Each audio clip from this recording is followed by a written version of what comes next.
Assalamualaikum warahmatullahi wabarakatuh.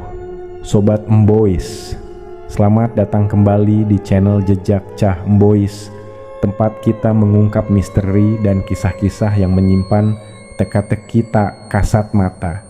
Kali ini kami membawa Anda ke sebuah perjalanan yang penuh dengan tanda tanya dan kisah menyeramkan. Sebuah tragedi yang menyisakan banyak pertanyaan tak terjawab dan aura yang mencekam. Beberapa waktu yang lalu, kami menjelajahi sebuah lokasi yang dikenal dengan tragedi mautnya. Sebuah jalan protokol di Surabaya yang kini menyimpan cerita pilu di balik kilauan lampu kota. Tragedi itu merenggut nyawa 4 orang secara tragis dan meninggalkan kerusakan yang tidak sedikit pada kendaraan di lokasi kejadian. Namun, yang membuat peristiwa ini semakin menarik adalah bisikan-bisikan dari para saksi mata yang menyebutkan kejanggalan di tempat tersebut. Dengan membawa informasi yang kami dapatkan langsung dari TKP, tim Jejak Cah Embois mencoba menyibak tabir misteri di balik tragedi ini. Apakah benar ini murni karena kelalaian manusia? Ataukah ada peran makhluk tak kasat mata yang selama ini menghuni jalan tersebut? Kami memulai penelusuran ini dengan hati-hati, merasakan setiap sudut jalan yang seakan memiliki energi gelap. Beberapa saksi menyebutkan adanya penampakan-penampakan aneh sesaat sebelum kecelakaan terjadi. Suara-suara yang muncul di tengah malam, bayangan hitam yang bergerak cepat, hingga hawa dingin yang tiba-tiba menusuk kulit. Kami juga melakukan ritual khusus untuk membuka komunikasi dengan dunia lain. Ketika malam semakin larut, atmosfer di sekitar kami berubah. Bau anyir tiba-tiba tercium, dan angin berhembus kencang meski jalanan terlihat lengang.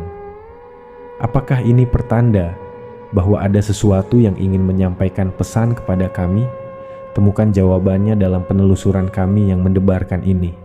Saksikan sampai akhir bagaimana kami mencoba mengungkap fakta di balik tragedi ini, dari sisi yang mungkin tak pernah Anda bayangkan sebelumnya. Jejak Cah Embois mengajak Anda untuk tetap waspada dan tidak lupa berdoa. Karena di dunia ini, kita tak pernah benar-benar sendirian. Saat ini kami telah tiba di lokasi kejadian kecelakaan maut yang menyisakan luka mendalam bagi banyak orang. Disinilah tragedi itu terjadi, sebuah peristiwa yang tak hanya menelan korban jiwa, tetapi juga menyisakan misteri yang hingga kini masih menghantui. Dari penuturan para saksi mata, tragedi ini bermula dari sebuah insiden kecil yang berujung pada malapetaka besar. Sebelum mencapai puncak kejadian, tersangka dalam keadaan panik dan di bawah pengaruh alkohol dikabarkan menabrak seorang pengendara sepeda.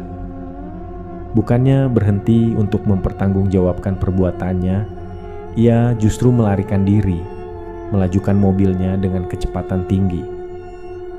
Seorang saksi mata yang menyaksikan insiden tersebut berusaha mengejarnya, mencoba menghentikan tindakan ceroboh itu. Ketegangan pun memuncak saat sang saksi berhasil mengejar dan menghentikan mobil tersangka di jalan protokol yang ramai. Namun, bukannya berhenti atau menyerah, tersangka justru kembali menekan pedal gas dengan liar, melarikan diri tanpa memedulikan keselamatan orang lain. Kekacauan pun tak terhindarkan. Dalam kecepatan tinggi, mobil tersangka menghantam beberapa motor dan mobil yang berada di depannya. Suara benturan keras menggema di sepanjang jalan, memicu kepanikan di antara para pengguna jalan. Tidak hanya itu, dampak dari kecelakaan ini begitu parah hingga sebuah mobil bahkan terlempar dan tercebur ke kali yang berada di sekitar lokasi. Peristiwa ini menyisakan pemandangan mencekam. Kendaraan-kendaraan yang hancur, suara sirin ambulans yang memekik di udara, serta kepanikan yang masih terasa di antara para saksi dan korban di tempat kejadian. Apakah semua ini hanya sekadar kelalaian manusia dalam pengaruh alkohol? Atau ada sesuatu yang lebih dari sekadar logika nyata? Tepat saat jam menunjukkan pukul 11 malam, Suasana di lokasi mulai terasa semakin mencekam. Jalanan yang tadinya ramai kini berangsur-angsur sepi, menyisakan keheningan yang menggantung di udara.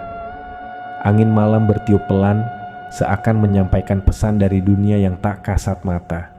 Di tengah sunyinya malam, tim kami mulai mempersiapkan segalanya untuk melangkah lebih jauh ke dalam misteri ini. Setelah semua peralatan dan persiapan selesai, kami memutuskan untuk mencoba menelusuri tragedi ini dari sudut pandang yang berbeda.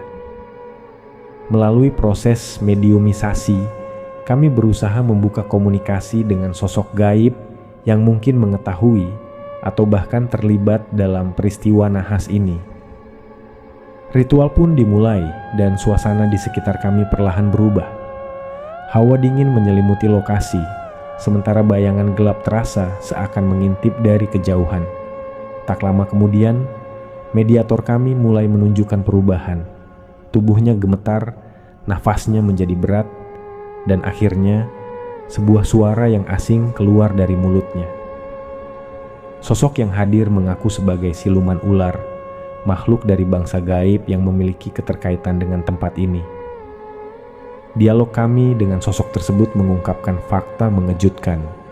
Kecelakaan maut ini ternyata tidak sepenuhnya terjadi karena kelalaian manusia. Siluman tersebut menjelaskan bahwa mereka, bangsa gaib, turut berperan dalam membuat tersangka kehilangan kendali atas dirinya. Alkohol yang dikonsumsi tersangka menjadi celah bagi mereka untuk memperkuat pengaruhnya. Akibatnya, tersangka seolah-olah berada dalam kondisi kosong, seperti boneka yang digerakkan tanpa sadar. Namun, yang lebih mengejutkan, sosok itu mengungkap bahwa peristiwa ini memiliki kaitan dengan praktik gelap manusia. Korban-korban yang terlibat dalam kecelakaan ini diduga telah dijadikan tumbal oleh beberapa golongan manusia untuk kepentingan usaha mereka. Nyawa yang melayang, darah yang tertumpah, semuanya memiliki makna dalam dunia gaib yang seringkali tak terjangkau oleh logika manusia. Mendengar pengakuan ini, kami hanya bisa terdiam. Rasanya sulit dipercaya, tetapi atmosfer yang kami rasakan malam itu seolah mendukung kebenaran dari apa yang disampaikan. Tragedi ini bukan sekadar kecelakaan biasa. Ada permainan dari dunia lain yang turut mempengaruhinya, menjadikan peristiwa ini sebagai sebuah pengingat akan tipisnya batas antara dunia manusia dan dunia gaib. Kami akan terus mendalami setiap petunjuk yang kami dapatkan. Ingatlah, di dunia ini tak semuanya dapat dilihat dengan mata, tetapi dapat dirasakan oleh jiwa. Setelah mendapatkan sedikit titik terang dari hasil mediumisasi pertama, kami merasa bahwa misteri ini belum sepenuhnya terungkap. Sosok yang hadir sebelumnya mengungkapkan bahwa mereka hanya mengikuti perintah dari entitas yang lebih kuat. Dengan informasi ini, kami pun memutuskan untuk melangkah lebih jauh, menggali kebenaran yang lebih dalam. Proses pun kembali dimulai. Malam semakin larut dan hawa di sekitar kami terasa semakin berat. Tim kami bersiap untuk menghadirkan sosok yang memiliki kuasa lebih besar di balik semua ini. Sang mediator atau navigator mulai menunjukkan perubahan yang nyata. Tubuhnya bergerak gelisah, ekspresinya berubah, dan energi asing mulai terasa di sekeliling kami. Interaksi pertama dengan sosok yang lebih kuat tidaklah mudah. Kami mendapatkan perlawanan yang cukup hebat. Suara-suara asing yang keluar dari mediator disertai dengan gerakan tubuh yang liar menunjukkan bahwa sosok ini tidak ingin terungkap. Namun, dengan izin Allah Subhanahu wa Ta'ala, kami mampu menundukkan entitas tersebut. Meski demikian, setelah percakapan singkat, kami menyadari bahwa ini belumlah sosok terkuat yang menjadi dalang di balik tragedi ini. Proses pun dilanjutkan dengan usaha menghadirkan sosok yang lebih dominan. Untuk kedua kalinya, mediator kami kembali berinteraksi dengan dunia gaib. Namun, lagi-lagi, sosok yang hadir hanyalah perantara lain, bukan penguasa tertinggi dari kejadian ini. Rasanya seperti menyusun sebuah puzzle, di mana potongan-potongan kecil mulai terlihat, tetapi gambar utuhnya masih belum jelas. Akhirnya, dengan wasilah dan doa dari guru spiritual kami mencoba sekali lagi. Kami berusaha memanggil sosok terkuat yang memegang kendali di balik peristiwa ini. Suasana semakin mencekam, hawa dingin menusuk tulang, angin seolah berhenti, dan sekeliling kami terasa begitu sunyi. Hingga akhirnya, entitas yang paling kuat mulai menunjukkan keberadaannya melalui mediator. Sosok itu hadir dengan energi yang luar biasa. Kehadirannya begitu nyata, hingga membuat suasana di sekitar kami terasa berbeda. Dialog yang terjadi mengungkap fakta-fakta yang jauh lebih kelam dan rumit dari yang kami duga sebelumnya. Inilah momen yang menjadi puncak dari penelusuran kami malam itu. Kami akan terus mendalami apa yang disampaikan oleh sosok tersebut untuk mengungkap kebenaran di balik tragedi ini. Malam itu menjadi puncak dari penelusuran kami. Setelah melewati berbagai perlawanan dari entitas yang hadir, akhirnya sosok yang paling berkuasa berhasil dihadirkan melalui mediator. Aura mencekam menyelimuti lokasi, hawa dingin semakin menusuk, dan angin seolah berhenti berhembus. Ketika sosok itu mulai berbicara, suaranya berat, menggelegar, dan penuh wibawa, membawa kami pada inti dari tragedi yang selama ini menjadi misteri. Sosok tersebut mengungkapkan kenyataan yang jauh lebih kelam dari yang kami bayangkan. I mengakui bahwa dirinya adalah penguasa di sepanjang jalan ini, dan bahwa ia bersekutu dengan manusia untuk mendukung kepentingan duniawi mereka. Dengan bantuan manusia serakah, ia menanam pasukan gaib di sepanjang jalan, menciptakan perangkap tak kasat mata untuk mengambil ruh dan sukma dari para korban kecelakaan. Semua ini adalah perjanjian, katanya dengan nada dingin. Manusia menawarkan nyawa demi harta, dan kami mengambilnya sebagai bagian dari kesepakatan. Kami terdiam, terkejut oleh kenyataan bahwa ada jiwa-jiwa yang sengaja dikorbankan demi ambisi duniawi.